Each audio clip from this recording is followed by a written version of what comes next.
শাফিন আহমেদ ভাই আমাদের একজন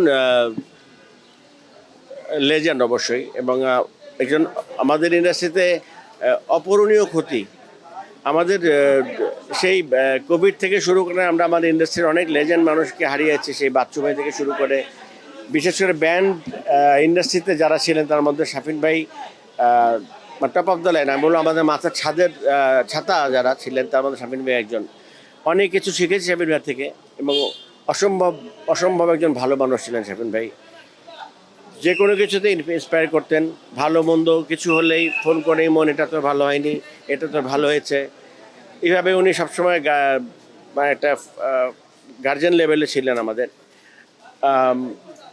আমার মনে আছে উনি চলচ্চিত্রে একটাই গান করেছিলেন সারা জীবনে, ওই চলচ্চিত্রের গানটা ছিল আমার। ছবির নাম ছিল ওয়ার্নিং, ন্যান্সির সাথে ডুয়েট গান ছিল ওটা।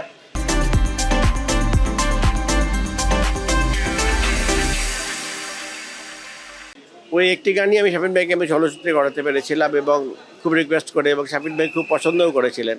পরে আর উনি বলছেন মানে আমি তো ব্যান্ডের, আমি কখনো ফিল্মে গাইবো না, তোর জন্য গাইলাম। তো আজকে ওই দিনটির কথাও মনে পড়ছে।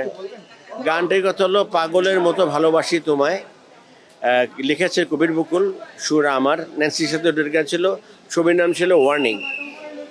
তো আপনারা গানটা শুনবেন, ভালো লাগবে। শাফিন ভাইয়ের জন্য দোয়া করবেন সবাই। অনেক ধন্যবাদ।